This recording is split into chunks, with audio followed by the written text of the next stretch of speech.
handled it, and that was inappropriate. But I understand her, Sure. because I had frustrations too. As a Sure. man, I expect myself to be the breadwinner, and when I'm not doing it, I think, well, geez, I ain't, maybe I am a loser. I'm really not doing anything here, Yeah. I mean, there's just, the thought goes through my head all the time. Yeah. Sure. So how do you manage that?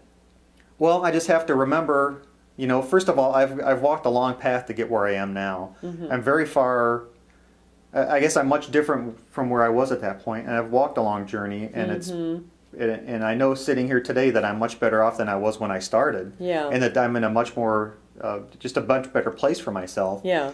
And I just have to remember that, and I have to, I guess the way that I deal with it is to continue to work hard and to feel like I'm, doing a good job with whatever I do. And then I got straight A's in school. I, participated in extracurricular things, and, I put my effort towards it. And that was, I guess, the best way that I could fight that was to be very good at what I'm doing. And what about friends and family? Did they put pressure on you? Did they ask questions that kind of nagged at that feeling of, what's with you? You're not taking care of your manly duties. Did you feel that? Sure, yeah. I mean, friends would remind me that I'm, just staying at home, or I'm, taking classes, that somehow I'm not, because I'm not bringing money in, that I'm not enough of a man. And what did you say to them?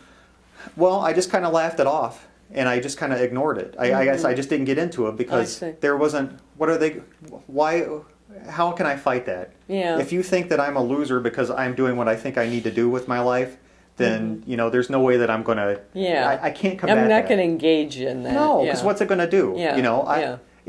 If I felt like my path wasn't right, or if I felt like I was on a wrong path, then I would have heard those things differently. I would have heard them as, well, maybe I need to make a change. Maybe this isn't right. But knowing that the path was good for me, said, well, again, it just.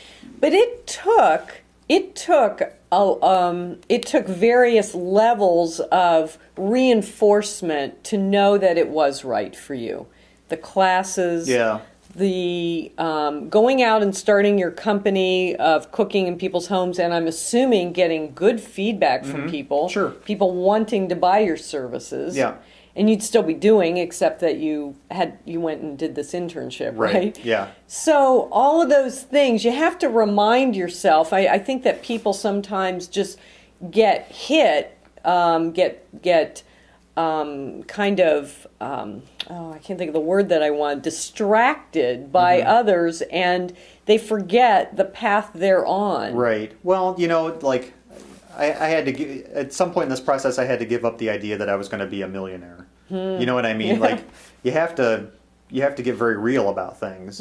People in the line of work that I'm going into are, they make a good living, but they, I'm not going to break any records. Do you know what I mean? Like, But you have to know that, again, you have to know that where you're going is right for you. You know, it has to feel right to you. And so that's been your guiding light that has kept you sane, that has kept you focused, and kept you on this path, is knowing you have had, since day one, a trust that has been reinforced as you've reached out and tried things. Yes.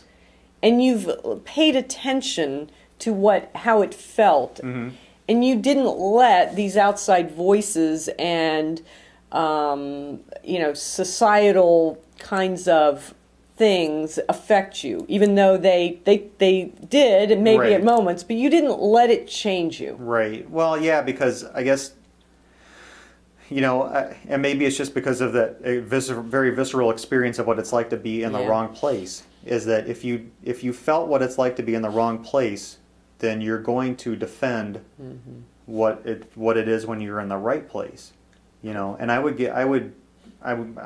probably physically fight people if I had to defend where I've come to at this point, because it just is that important. I mean, this is no less of who I am than my physical presence here, or my belief in whatever, God or whatever.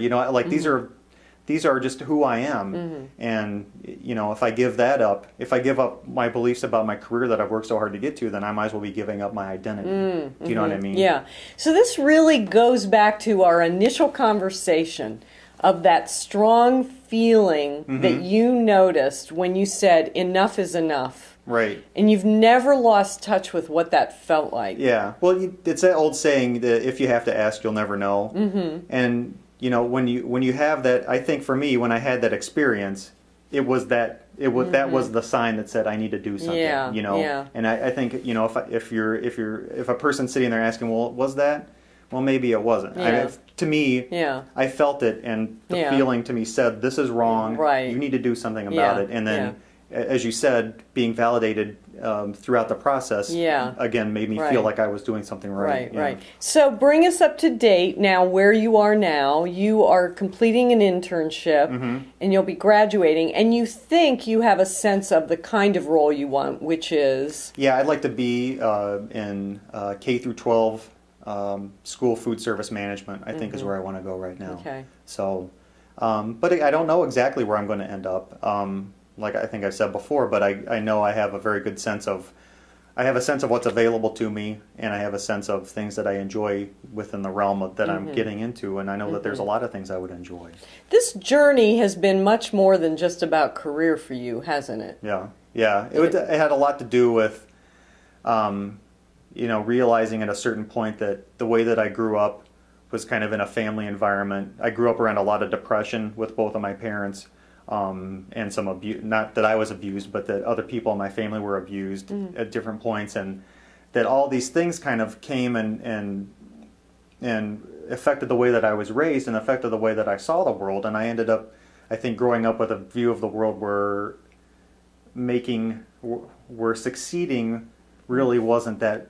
It wasn't expected. It wasn't expectation. Yeah. Okay. It was like getting by was just perfectly fine. And then one day, I can remember it, I was writing in a journal, and I'm not sure that I've really journaled much since then because it was so powerful. I think I was kind of afraid of what I was getting into. But that I just realized, I had a very visceral feeling like, oh my God, this is the life that I've grown up into. But this is really the truth. And the truth for me was much different than that. And I felt like, in a sense, well, gosh, I've kind of been duped.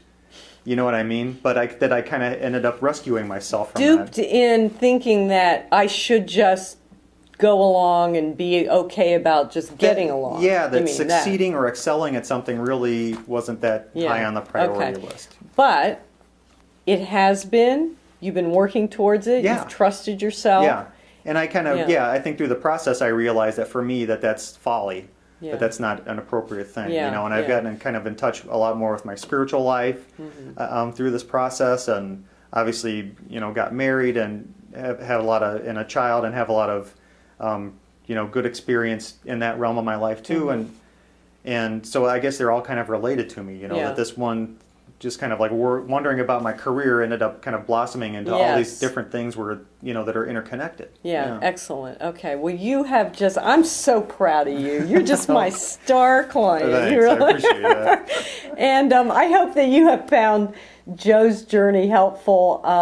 And, if you want to read more about Joe, actually, in my book prior to the new one called Life's a Bitch and Then You Change Careers, as I take you through the various steps, the person in there is this very person here. I used him as my model because I was writing the book as I was working with him. So if you want to learn more about Joe and how he specifically made his career change, what he said in terms of his 3-minute commercial, his resume, all those things, it's all in there. So anyway, thank you so much for watching and staying with us to learn the journey of Joe.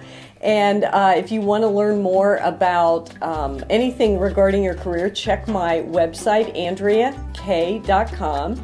And I thank you for being here, and I'll see you in a couple of weeks.